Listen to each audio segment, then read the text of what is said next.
Right now, thousands of brand new Mitsubishi Outlanders and Eclipse Crosses are sitting on dealer lots across America.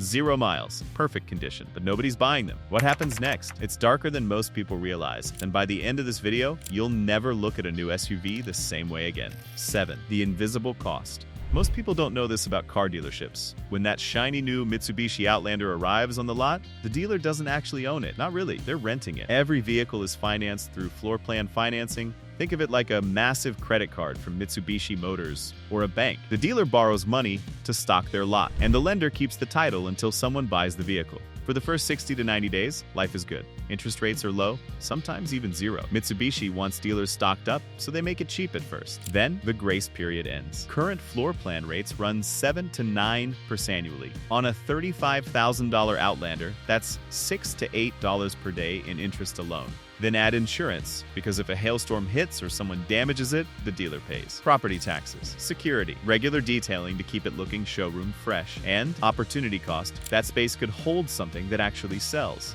The real number? Dealers pay $35 to $45 per day to keep each SUV on the lot. That clock never stops. 60 days of sitting cost the dealer $2,400. 90 days, $3,600. 6 months, over $7,000 gone, and they haven't made a single penny. Mitsubishi had about 87 days of inventory supply in early 2026, higher than most competitors. Some dealerships still had 2024 models on their lots well into 2026. Some 2023 Outlanders sat unsold through late 2025, 2 model years old with 0 miles. So when a Mitsubishi SUV hits that 90-day mark without selling, dealers start sweating. The bleeding has begun, and they'll do almost anything to stop it. Quick pause. If you want the real truth about what dealerships won't tell you, car care, maintenance tips, buying strategies, hit that subscribe button. We post new videos every week helping Mitsubishi owners make smarter decisions. So what happens to these SUVs? 6. The discount avalanche. When an SUV crosses that 90-day threshold, dealers flip a switch. Panic mode activated. The first move is obvious: slash the price. But here's what most buyers don't understand.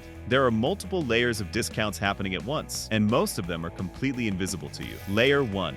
Manufacturer incentives. These are rebates that come straight from Mitsubishi, not the dealer. In early 2026, Mitsubishi is offering up to $2,500 to $4,000 in customer cash on certain Outlander models. The Eclipse Cross sometimes qualifies for similar deals. Stack these together, and you're looking at serious money off before the dealer even gets involved. These incentives exist because Mitsubishi knows dealers are drowning in aged inventory. They're subsidizing the discounts to help move metal. Layer 2. Dealer cash. This is money Mitsubishi pays directly to the dealer for selling slow-moving vehicles. It never shows up on any paperwork you see. On aged Mitsubishi inventory, dealer cash can run $1,000 to $2,500 per vehicle. It's invisible money that helps dealers stomach deeper discounts. Layer 3. Holdback. Every new Mitsubishi has a holdback built into the invoice, usually 2 to 3% of manufacturer's suggested retail price. On a $32,000 Outlander, that's about $640 to $960 the dealer gets back from Mitsubishi after the sale, no matter what price they sold it for. This is why dealers can say we're selling at invoice and still make money. The holdback is hidden profit you'll never see on paper. Layer 4. Volume bonuses. Mitsubishi pays dealers quarterly bonuses for hitting sales targets. Hit your number, get an extra $150 to $400 per vehicle. Miss it, get nothing. This is why end-of-month deals can be insane. A dealer 2 SUVs away from their bonus will practically give those vehicles away to hit the target. When you stack all these layers together, the discounts on aged Mitsubishi inventory can be massive. On leftover 2024 models, smart buyers are negotiating 12 to 18% below manufacturer's suggested retail price. On a $35,000 SUV, that's $4,200 to $6,300 in savings. But here's the dark side nobody talks about. Those massive discounts don't come from thin air. They come from the dealer's shrinking margin, from Mitsubishi's incentive budget, and from the brand's reputation. When Outlanders routinely sell for $5,000 below sticker, buyers start expecting those discounts.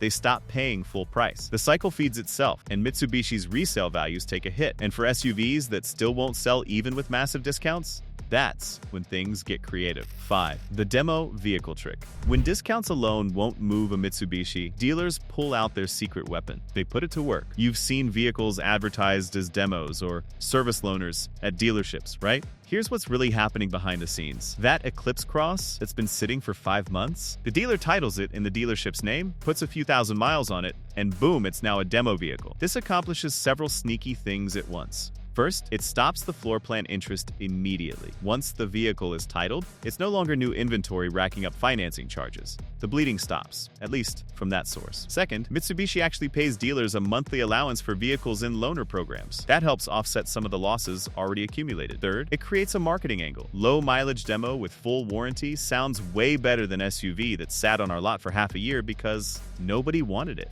Fourth, once it has a few thousand miles, the dealer can sell it as a nearly new used vehicle. That category allows for even deeper discounts without making brand new inventory look bad. But here's where it gets sketchy. Not all dealers are honest about how these vehicles were used. They might list an Outlander as a demo when it was actually driven by service customers who didn't own it and didn't care about it. Some dealers have been caught letting customers absolutely trash loaner vehicles. Coffee spills, fast food mess, aggressive driving. These vehicles take a beating, then get cleaned up and sold as gently used demos. And here's another problem from the warranty clock. When a dealer titles a Mitsubishi as a demo, the factory warranty starts immediately, not when you buy it, when they title it. If an Outlander sat as a demo for 8 months, you've already lost 8 months of warranty coverage before you even take delivery. On Mitsubishi's 10-year powertrain warranty, that might not seem like much, but on the 5-year basic warranty, that's over 13% of your coverage gone. Some dealers play games with the demo system itself. They'll title a vehicle just to stop the interest, then park it in the back without actually using it. If you see a demo with only 150 miles, that's suspicious. Ask questions. The demo game can work in your favor if you know what you're getting, but many buyers unknowingly purchase SUVs that were abused, damaged, or misrepresented. The dealer won't volunteer that information. 4. The dealer trade shell game. When discounts and demos don't work, dealers start playing musical chairs with inventory. It's called a dealer trade. The concept sounds simple. A white Outlander cell might sit for months at a dealer in Arizona where everyone wants black Eclipse crosses. But that same white Outlander could sell in days at a dealer in Vermont where buyers have different preferences, so dealers swap. Arizona sends the white Outlander to Vermont. Vermont sends something else back. Both hope a different market will solve their problem.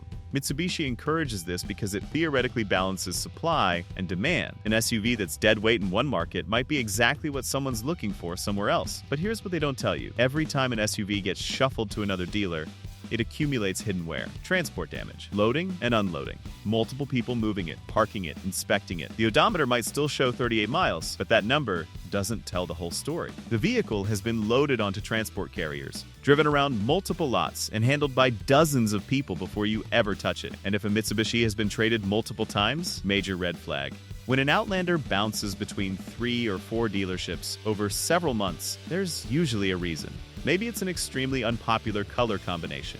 Maybe it has a bizarre option package nobody wants. Or maybe there's something wrong with it that keeps getting discovered during inspections. You can sometimes spot traded vehicles by checking the window sticker origin against the selling dealer's location. If the SUV was originally allocated to a dealer in Florida but you're buying it in Washington State, it's been moved at least once, probably more. Multiple trades also mean multiple opportunities for damage. Transport scratches, lot dings from other vehicles, weather exposure from sitting on different lots in different climates. A Mitsubishi that's been playing musical chairs across the country for 8 months is not the same as one that arrived last week. The paper might say new, but the reality is different. And for SUVs that still won't sell after being traded around the country, that's when dealers face their worst nightmare. 3. The auction disaster. When everything else fails, when the discounts don't work, when the demo miles don't help, when no other dealer wants it, the SUV goes to auction. This is the option dealers hate most, because it almost always means losing serious money. Dealer-only auctions like Mannheim and Edesa are where the car industry's dirty laundry gets aired. Regular people can't attend these. You need a dealer license. Here's how it works. The dealer consigns the unsold Mitsubishi to the auction house. It gets inspected, photographed, graded for condition, and listed for sale. Other dealers from around the country bid on it. Highest bidder wins, pays the fees, arranges transport, and takes ownership. But the costs add up fast. The auction house charges listing fees, transaction fees, and service charges. The selling dealer pays transport to get the vehicle there, plus any reconditioning needed to make it presentable. And the selling price? Brutal. Vehicles at auction typically sell for wholesale prices, which can be 25 to 35% below retail. That $32,000 Outlander the dealer couldn't sell might fetch $21,000 to $24,000 at auction. After fees and transport, the dealer is looking at a loss of $8,000 to $11,000 on a single vehicle. Multiply that across dozens of slow-moving units, and dealerships can hemorrhage hundreds of thousands of dollars just clearing their lots. But here's the part that affects you as a buyer. That auction Mitsubishi doesn't disappear. It gets purchased by another dealer, often a used car lot, a smaller store, or an out-of-state dealer, and resold to regular people. Even if it has 42 miles on the odometer, even if it's never had a retail owner, even if it looks and smells completely new. The moment a new vehicle passes through auction, it's legally classified as used. The title shows the ownership transfer, and the next buyer often has no idea they're purchasing an SUV that sat unsold for 9 months before being dumped at wholesale. This is why vehicle history reports matter. Even on new vehicles, a brand new Mitsubishi with auction history is one that multiple dealers looked at and passed on. There might be a legitimate reason, unpopular color, weird options, or there might be something wrong that isn't obvious. The auction system moves problem inventory quickly and quietly. The SUVs get absorbed back into the market, cleaned up, and sold to buyers who never know the full story. But auctions aren't even the final stage. There's one more option that's even darker. The fleet dump. Before going to auction, some dealers have another option: fleet sales. When individual buyers aren't interested, Mitsubishi and their dealers offload excess inventory to commercial fleet buyers, rental car companies like Enterprise and Hertz, corporate fleets for businesses, government agencies at every level. Fleet sales operate completely differently from retail. The prices are dramatically lower. Fleet buyers negotiate directly with Mitsubishi for volume discounts that regular people could never access. An Outlander that stickers at $35,000 might go to a fleet buyer for $24,000 to $26,000. The dealer makes minimal profit, sometimes just a few $100s per unit, but they clear the inventory, stop the holding costs, and free up space. For the SUV itself, though, fleet life is brutal. Rental vehicles see abuse that would make any owner cringe. Dozens of different drivers who don't own it and have no reason to care about it. Aggressive driving, minimal maintenance beyond legal requirements, maximum miles in minimum time. Corporate fleet vehicles are generally better maintained but still see heavy daily use. Government vehicles vary wildly depending on the agency. Here's why this matters to you. Many fleet vehicles eventually return to the retail market as used inventory. That clean Carfax Outlander with 38,000 miles might have spent its first 18 months as a rental, cycled through 80 different drivers, and been beaten on daily before being cleaned up and sent to auction. The history report might show fleet use or rental, or it might not, depending on how titles were processed and what information was reported. This isn't hypothetical. Hertz alone has been selling off thousands of vehicles in 2025 and 2026 as part of fleet refresh programs. Enterprise, Avis, and other rental companies are doing the same. These vehicles flood the used market, often with relatively low miles but hard lives behind them. A former rental Outlander is not worth the same as an identical, privately owned Outlander. The rental lived a completely different life, different drivers every week, no emotional attachment, maximum use with minimum care. But dealers don't always make that clear. An SUV is an SUV as far as the sales pitch goes. Fleet sales aren't a solution to unsold inventory. They're just a way to move the problem downstream to future used car buyers who don't understand what they're purchasing. 1. The graveyard. Here's the darkest stage that Mitsubishi and dealers never want you to know about. When vehicles truly cannot find buyers through any normal channel, not discounts, not demos, not trades, not auctions, not fleet sales, they end up in storage lots. We're talking massive outdoor facilities, sometimes on abandoned airfields, sometimes in remote industrial areas, designed to hold hundreds or thousands of vehicles indefinitely. These are car graveyards. The SUVs sit exposed to the elements. Sun beating down in summer, snow and ice in winter, rain, humidity, temperature swings all taking their toll on vehicles designed to be driven, not parked for years. Tires develop flat spots from sitting stationary for months. Batteries drain and die. Rubber seals dry out and crack. Brake rotors develop surface rust. Fuel systems can degrade if gas sits too long without being cycled. Vehicles are designed to move. A brand new Outlander that sits in a storage lot for 500, 600, even 800 days develops problems that would never exist if it had been purchased and driven normally. The scale is stunning. According to industry data, Mitsubishi had significant carryover inventory heading into 2026. While exact numbers for Mitsubishi specifically aren't always public, Industry reports show tens of thousands of older model year vehicles still trying to find homes. Some of these SUVs are technically 2 years old in buyers' minds, yet dealers still list them as new inventory. What eventually happens to these Mitsubishis? Some get shipped to overseas markets where demand is different and regulations are more relaxed. An Outlander that won't sell in America might find a buyer in Southeast Asia or South America. Others get dismantled and destroyed. Written off as the cost of doing business, the manufacturer takes the loss, scraps the vehicle, and moves on.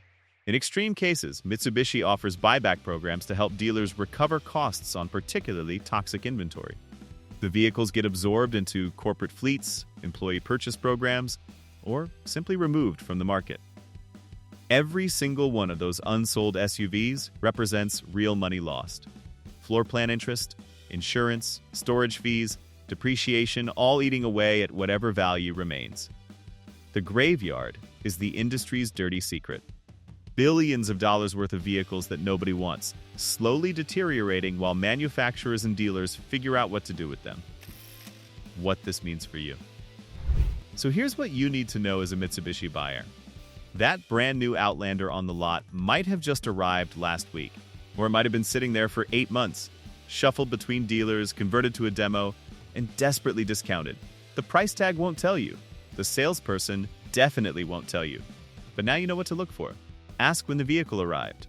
Check the manufacturing date on the door jamb sticker. Look at the window sticker to see where it was originally allocated. Run a vehicle history report even on new vehicles. And if you're smart about it, you can use this system to your advantage. Those aged SUVs sitting on lots, they're negotiating gold mines if you know what you're doing. The dealer is bleeding money every day. They want it gone. Make a reasonable offer on a vehicle that's been sitting for 120 days, and you might be shocked what they'll accept. Knowledge is leverage. And now you have it. If this changed how you see dealerships, hit that like button and subscribe. We're pulling back the curtain on the car industry every week. See you in the next one.